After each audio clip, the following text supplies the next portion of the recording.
Welcome back, guys, to another video at Wicked Garage, and this is our current project going on.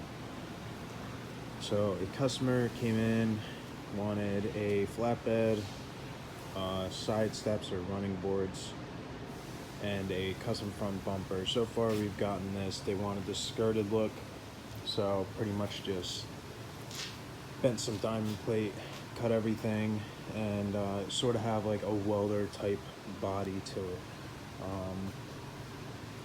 Added some ribs to it for supports, and what we're gonna do with the wheel well is we cut whatever was remaining on the bottom, we cut that off to where it stopped, and then we have another piece for the front.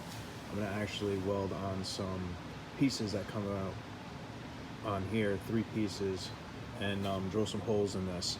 That way we can put a rubber lining and make it so that we don't have to worry about any spray or anything getting up into the body, rather than making a whole fender setup.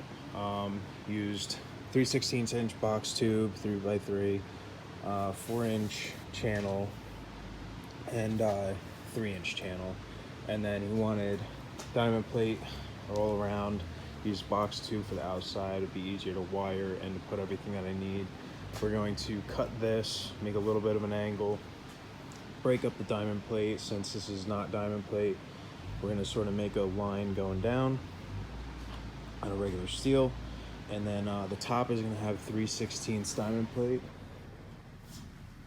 and pretty much the headache rack, which is already built, it's just not on here yet, is all going to be done. So I got this far already, and I'll show you the process how I got to here. So thank you guys for watching, and make sure you subscribe if you haven't already.